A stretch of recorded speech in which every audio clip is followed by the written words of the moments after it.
Why are some countries rich and others poor? This question has been at the center of economics right from the beginning. Adam Smith's famous work, which many people, although not everyone, regard as the first proper economics book, The Nature and Causes of Wealth of Nations. Gaps between countries have always existed, but as late as 1700, when European countries started colonizing parts of the world, subjugating weaker nations and appropriating wealth from there, per capita income in the richest region of the world at the time, Western Europe, was only about 2.5 times that of the poorest region at the time, that is Africa. Going back to that comparison of the richest region and the poorest region of the world, if you use Madison figures to look at the comparison in 2001, that is 300 years later, the respective per capita incomes of Western Europe and Africa gave us the ratio of 12.9 to 1. Yeah? So the gap used to be 2.5 times, now it's 13 times. Yeah? Anyway, so if you use the market exchange rate incomes, the gap between the rich and the poor countries are even bigger. To give you the most extreme example, in 2010, Norway, which is the richest country in the world outside those small tax havens like Monaco, it had per capita income of $85,380 in 2010. In the same year, the poorest country in the world, Burundi, a small country in East Africa, had a per capita income of $160. So Norway was, in market exchange rate income, 534 times richer than Burundi. If you say compare the United States, which in that year had per capita income of $47,140, with Ethiopia, which is one of the poorest countries in the world, although it has been growing actually faster than China in the last 15 years. Ethiopia had per capita income of $380 in that year. So the US was 124 times richer than Ethiopia. So the gap is literally huge, yeah? However you look at it, and it has been increasing. So people have asked this question, why some countries have pulled ahead of the others, and why some have fallen behind. The usual explanation, of course, is that rich countries have pursued better policies. They pursued free trade, free market policies. Developing countries didn't. They have basically fallen behind because they have used inferior policies. Exactly on the basis of this understanding of how countries become rich, the World Bank, the IMF, and many other multilateral institutions, as well as individual rich countries, have imposed what they think are better policies on developing countries. When they lend money to them, when they give foreign aid to them, they say, yeah, you can have this money, but you have to liberalize your trade. Yeah? You want to borrow the money for emergency financial restructuring from the IMF? Yeah, fine, take the money, but you have to privatize half your state-owned enterprises. Yeah? Even a quick look at economic history, however, shows that this interpretation cannot be further from the truth. Starting with 18th century Britain, down to South Korea and Taiwan in the late 20th century, virtually all of today's rich countries developed by using those bad policies that they tell the developing countries not to use. Until the 17th century, Britain was actually a backward economy dependent on export of raw materials. At the time, the high-tech manufacturing center of Europe was the Low Countries, what are Belgium and the Netherlands today. Why? Because at the time, the most high-tech industry in Europe was woolen manufacturing, manufacturing textile out of sheep's wool. And Britain was a supplier of that raw material. And then the British realized that this is not making them any richer. So over time, British kings tried to overcome this backwardness by promoting woolen manufacturing within Britain, by giving protection, by banning the export of wool to the Low Countries so that raw materials in Britain would be cheaper, providing some subsidies. Kings like Edward III, Henry VII, Elizabeth I, they all used these policies to promote woolen manufacturing. But in the 18th century, there was a big shift in the overall British economic policy when Robert Walpole, commonly known as the first British Prime Minister, came to power. In 1721, it all came tumbling down. Walpole was brought in because he was a very competent economic manager. So he sorted out the financial crisis, restructured the British tax system. But another important thing that he did was to introduce a range of trade and industrial policies to promote less developed British manufacturing industries against superior continental competitors. So he provided tariff protection for British industries, not just woolen manufacturing, but a range of industries, gave them subsidies, especially export subsidies, and even imposed government quality control over exports.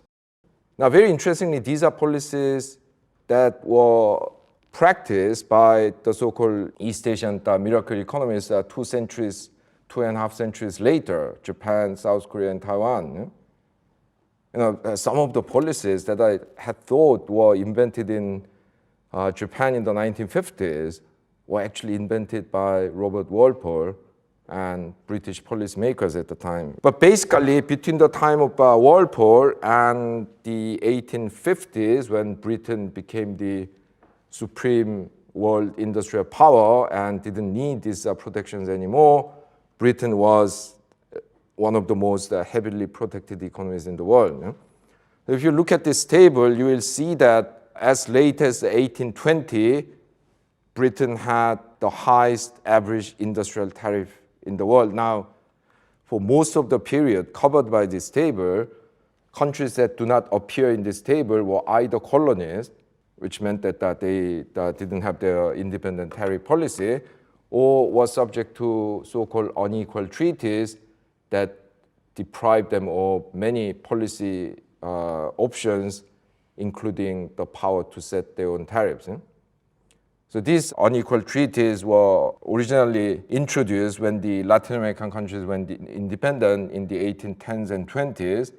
And basically the stronger countries in Europe came to Latin America and said, yes, now you're a country, but you are still not quite there. So for example, we are not going to let our citizens to be tried in your territory, even if they commit crime there, because we don't believe in your court system. This is known as extraterritoriality. And they said that we are going to take away your right to set your own tariffs because that your administration is untrustworthy. So starting with that, country after country was subject to this. China was subject to the so-called Nanjing Treaty in 1842 after the infamous Opium War. The Ottoman Empire had to sign this, Ethiopia had to sign this, Thailand, which then was called Siam. So you see that Britain, which allegedly invented free trade, was actually a country that invented protectionism, if you like.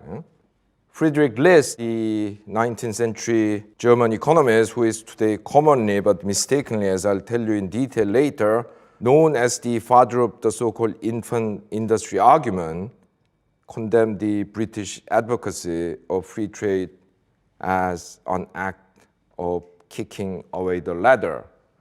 The infant industry argument is the argument that the government of economically backward countries need to protect and nurture their young industries until they grow up and compete in the world market.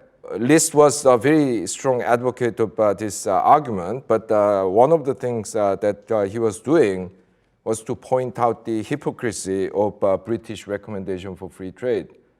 Because he was saying, look, the British tell us, the Germans, the Americans, the backward nations, not to protect our industries or the free trade. But look at British history itself. How did it become rich? It became rich through protectionism.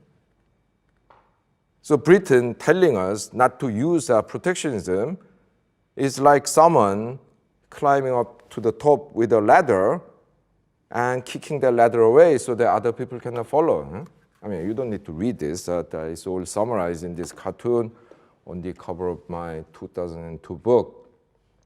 It gets more interesting. If Britain was the first country to have succeeded by protecting emerging industries against superior foreign competitors, the first country to have theorized the practice is the United States, another country that has allegedly developed on the basis of free trade. And the person who invented this theory is this guy, Alexander Hamilton, who you see on the $10 bill. Alexander Hamilton became the US Treasury Secretary at the outrageously young age of 33 in 1789. The US might have gone independent in 1776, but for 13 years, they actually didn't have the federal government. George Washington became the president in 1789. And Hamilton was appointed the Treasury Secretary. And 2 years after his appointment, he submitted this report called the Treasury Secretary's report on the subject of manufactures to the US Congress, in which he argued for a theory which is today known as the theory of infant industry protection. Now, the idea was very simple, a very powerful one. Now, in this book, I have a chapter called My 6-year-old Son Should Get a Job. I start by saying, I have a 6-year-old son. I don't use such a strong language in the book, but basically I say he's a parasite. Yeah, I mean, he's totally dependent on me.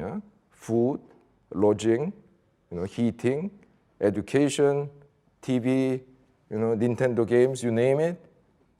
So I got thinking, actually, if I stop sending him to school and send him to work, I can save a lot of money. I mean, why should I pay for this guy? And then I realized that this is a win-win situation. Because not only will I be saving a lot of money, but he will become a more productive person. No more wasting time in front of TV, playing Nintendo games. He'll have to go out in the world, in order to survive the competition. He'll have to practice whatever trade he's prying. I don't know, shoe shining, chewing gum selling, you name it. Yeah, so it's a great idea, isn't it? I mean, I save money, he becomes a better person. Well, why don't I do it? Well, I don't know about the other people, but the reason why I wouldn't do it, I said, was because, well, he's quite a clever guy.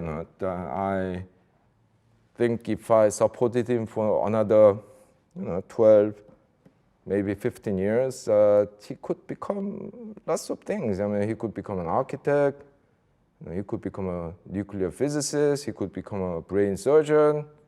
So, I'm willing to make that investment. Of course, there's a good chance that this guy might turn out to be a total waste of time. He might be 33, unemployed, live with me. But I'm willing to take that chance. Because I know that if I send him to the labor market at the age of 6, what can he become? Okay, maybe if he's really lucky, he can own a small shop. But that's about it. He'll never be able to become a brain surgeon, never be able to become an architect. Yeah, so this is, in a nutshell, the idea of infant industry protection. Of course, today, subsidizing these inefficient industries, protecting these inefficient industries is costly. Because actually you can import cheaper and better things from abroad, but you have to do it if you want these industries to become productive. If you want your economy to acquire the ability to grow some high-tech sectors in the future. But in recommending this infant industry protection for his young country, Hamilton was actually going against the greatest economic authority of the time, Adam Smith. Yeah? He keeps coming up. Yeah. In his Wealth of Nations, he was explicitly advising the Americans not to try to artificially develop manufacturing industries because it's bad for them. But Hamilton had the guts to say to Adam Smith, well, not personally, thank you, but no thank you. I know what is good for my country. Please go away. When Britain invaded the United States in 1812 in the Anglo-American War, the first and so far the last time when US mainland was invaded, people got a shock and realized unless they start manufacturing things, including weapons, they cannot defend their country. Unless they become richer with manufacturing, they cannot fight these wars. So a lot of people converted to Hamilton's ideas, and by the 1830s, it had one of the highest tariff rates in the world. And basically, until the Second World War, it remained one of the most protected economies in the world. Basically, industrial tariff in America fluctuated between 35 and 50% on average during this period. Today, average industrial tariff rate in developing countries is about 10%. Well, similar story applies to other rich countries of today. Most of them use these bad policies like protectionism when they needed them, and of course dropped them only when they didn't need them anymore. So when the US became the top dog, it started preaching free trade. Later, countries like Japan and South Korea developed on the basis of these policies. When they became rich, they started promoting the idea of free trade and openness to foreign direct investment. With a few exceptions, like the Netherlands and Switzerland until the First World War, all of today's rich countries used protectionism for substantial periods. Interestingly, countries like Britain and the US, which are known as the countries that invented free trade, were actually the most protectionist economies in the world in their respective catch-up periods. Germany, France, and Japan were actually much less protectionist than Britain or the US. Lots of countries had average tariff rate of 18%, 25%. I keep reminding you that today the average industrial tariff rate of developing countries is around 10%. Yeah? So even until the 60s, these countries were protecting their industries more heavily than what developing countries are doing today. These days, for example, the developing countries are told that you should not try to regulate foreign direct investment because these are good for you. If you regulate them, investors wouldn't come. But when they were at the receiving end, today's rich countries very heavily regulated foreign direct investment. For example, in the 19th century, in the United States, foreign direct investments in finance, shipping, mining, and logging were very heavily regulated. At the time, actually, there wasn't a lot of foreign direct investment in manufacturing. It was mainly in services and finance and natural resource exploitation. And these were sectors that were heavily regulated. So especially in banking, only American citizens could become a director of a bank, and foreign shareholders were not even allowed to vote in the annual general shareholders meetings. Today, you go to Korea, you go to Mexico, there are a lot of foreigners who are the CEOs, not to speak of board members of major banks.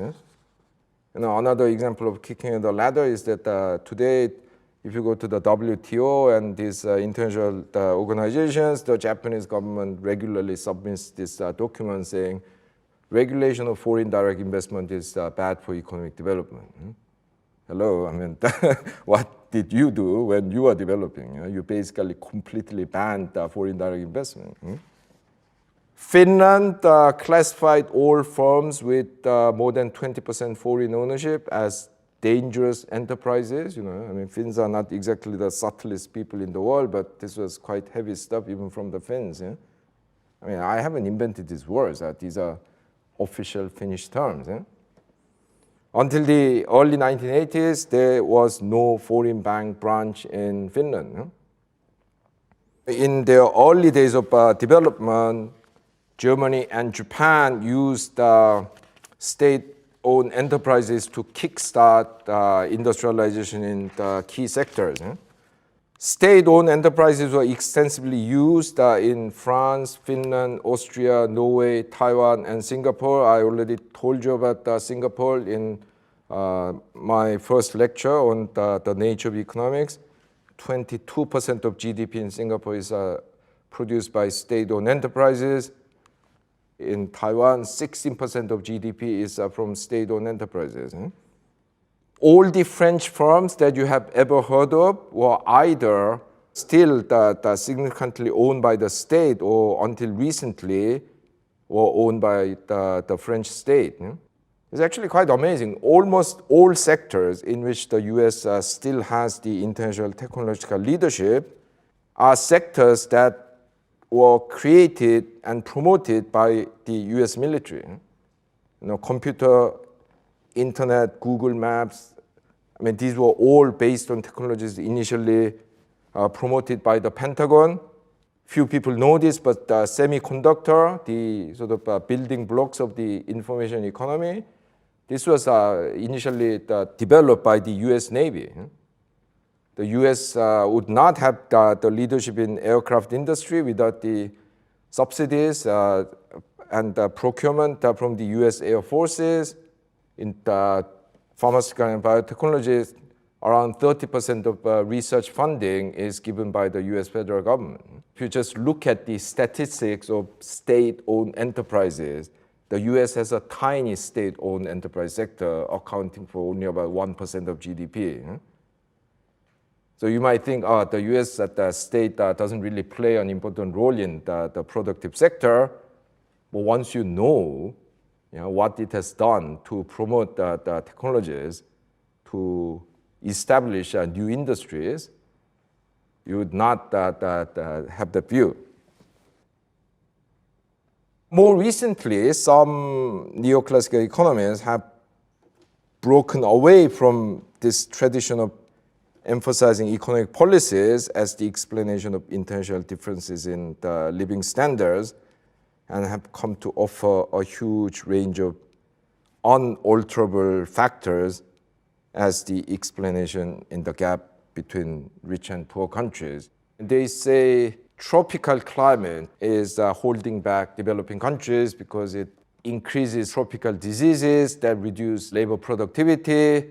Tropical soil leads to low agricultural yield because it's quite poor in nutrients. Geography matters. A lot of African countries are landlocked, and this restricts their ability to trade. Many of them are in bad neighborhoods in the sense that the surrounding countries are poor, so there are fewer trading opportunities. They tend to be plagued by violent conflicts. Many of them have talked about the natural resource curse. Basically, the argument is that abundant natural resources lead to corruption, conflicts, and overvaluation of currency that harms the economy. They talked about ethnic diversity. Some people have emphasized that it's not all diversities that is a problem. It's a medium degree of diversity with 2, 3, 4 powerful groups. If you're like Tanzania with like 200 groups, it's very difficult to organize these groups into warring factions, so it's actually okay. Or if you're homogeneous like Korea, everyone, well, allegedly, that looks and thinks alike, so that's good. But if you have 2, 3 contending groups that it creates all kinds of conflicts. The argument by the Turkish economist Ajimulu that in many developing countries, the colonizers brought poor quality institutions because they had no intention of settling there, because they had too many diseases and therefore it was too dangerous to live there. So if they found places they could settle, like Australia or the United States, they brought good institutions from home. But if you're going into what are DRC, Democratic Republic of Congo today, you wouldn't want that, that you can't be bothered with those because you're not going to live there. So you come in, you put in some basic institutions that will allow you to extract resources and get away. And this has persisted for the last few centuries, affecting the quality of institutions in those countries. Some people have even talked about developing countries having bad culture, poor work ethic, inability to save, Samuel Huntington, the author of the controversial book, The Clash of Civilizations, commenting on the fact that Ghana and South Korea in the early 1960s had similar levels of development. Basically, he's saying, well, Ghanaians had the wrong cultural values. South Koreans valued thrift, investment, hard work, education, organization, discipline. Ghanaians had different values, what is implying. Yeah? So these people are basically saying that developing countries are not developing because there's something wrong with them. Yeah? It's not even policy. Yeah? They are destined to fail. Yeah? But when you take a closer look at these things, the arguments begin to fall apart. First of all these meta-structural factors have been more or less the same throughout, for example, Africa's post-independence period, but the continent's growth performance has fluctuated substantially. In the 60s and 70s, GDP per capita in sub-Saharan Africa was growing at an annual rate of 1 or 2%. And then it fell to minus 0.7% per year in the 80s and 90s. Since the 2000s, it has gone up to above 2%. If the meta-structural factors are the determining factors, economic growth in Africa should have stayed more or less the same all along. Also, individual country experiences counter the meta-structural arguments. Two of Africa's best growth performers, namely Ethiopia and Rwanda, are landlocked. Ethiopia had internal war, Eritrea split off in the 1990s, and Eritrea had all the coast. So Ethiopia suddenly became a landlocked country, and then it started growing faster. Uzbekistan is another interesting example. This is the only country that is double landlocked, meaning that you have to go through two countries before you get to the sea. Between 2004 and 2013, they were growing at 6.6% per year. That is the kind of growth rate that South Korea and Taiwan had during the miracle years. It used a very gradualist approach, still has a quite high protection and government intervention. So using the wrong policies, being doubly landlocked, you would think this will be a disaster zone. It's actually the best performing economy in the region, best performing ex-Soviet Republic. The Scandinavian countries used to be landlocked half the time until they invented ice-breaking ships in the late 19th century. For 6 months, they had no access to sea. Also, these meta-structural factors have been present in today's developed countries. You say tropical climate is bad. How about Singapore? Canada, parts of the US, Scandinavia, they have Arctic and frigid climate. You think that makes economic development easy? No, you have to spend a lot of money just heating up places. Factories have to be heated because machines seize up. Even lubricants don't work well. The reason why tropical climate look bad for economic development is because the countries in the region are, for whatever other reason, poor, and they don't have the technologies to deal with it. A lot of the rich countries like southern Italy, southern US, I mean, they have summers that are hot enough for malaria. They used to have a lot of malaria. But they don't suffer from malaria these days because they have improved sanitation.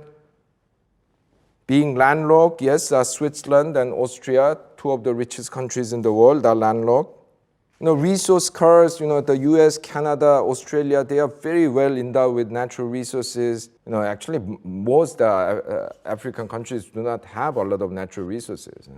They seem like being richly endowed with natural resources only because their economy is underdeveloped and they rely on natural resource exports. But when you actually look at the data on deposits, these countries are not that well endowed except for DRC and South Africa. Switzerland, Belgium, and Taiwan have wrong degrees of ethnic divisions. Switzerland has basically three groups, German, French, Italian, and a small group that speaks Romansh. And indeed, in the 18th and 19th century, Switzerland had like 4 civil wars. It was never that peaceful. Yes, So once again, it's not as if rich countries do not have these ethnic divisions. They somehow built a political system, made economic arrangements to make these containable. It's not that they don't have them. In the early days of development, today's rich countries had institutions that are far worse than the African ones today. In terms of culture, before their economic successes, the Germans, the Japanese, and the Koreans, they were all described as lazy, overly emotional, uncooperative, and much worse. So this is a comment by an English traveler in Germany in the early part of 19th century. Basically, he's saying the Germans are stupid. Mary Shelley, the author of Frankenstein novel, in her travel journal, once wrote that Germans never hurry. They have no sense of time. And then this is a comment that Beatrice Webb, one of the founders of Fabian socialism in this country, made when she went to Korea and met my ancestors. And I think this is one of the rudest things that anyone has ever said about anyone. 12 millions of dirty, degraded, sullen, lazy, and religious savages. Basically, one problem is that when you live in a kind of poor agrarian society, you don't need to keep time, for example. If you live in an industrial society, you have to keep time. If you are working in a production line, everyone has to be there at 8:35 so that the line can start. And in relative terms, time is more valuable. So people's behavior changed. So in addition to this inevitable prejudice that people from rich countries have towards poor people in poor countries, we have this the fundamental differences in the organization of societies that are due to the differences in economic structure. Even in Korea, until say 20 years ago, we had this expression called Korea time, which means that you can be up late for an appointment up to maybe 1.5 hours, and you don't have to apologize. That's what people do. Today, the expression doesn't even exist. Everyone's working to the clock. Everyone's busy. Societies are highly organized. People keep time.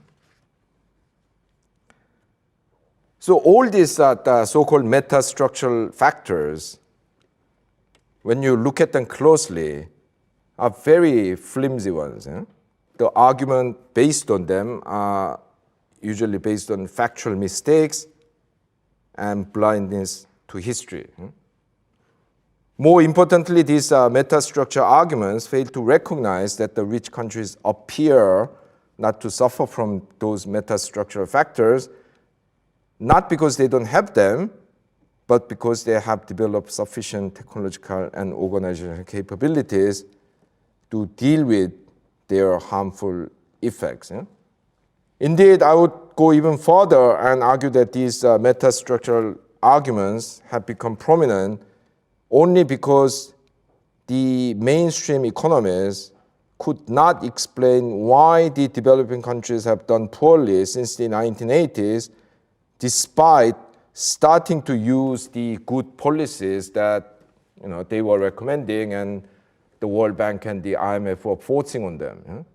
These are policies that are based on the best economic theories. So if the policy didn't work, there must be something wrong with the countries, not the policies. History shows that when they were developing countries themselves, almost all of today's rich countries used wrong policies, like trade protectionism, regulations of foreign direct investment, state-owned enterprises. Also, these policies have very respectable theories behind them, so it's not a fluke. Another important consideration is that these countries apply those theories in very pragmatic rather than dogmatic ways. So you get to see a lot of the totally unexpected combinations like Singapore or Sweden. Recognizing these basic facts is the starting point of our quest for the answer to the question that I started the lecture with: why are some countries rich and others poor?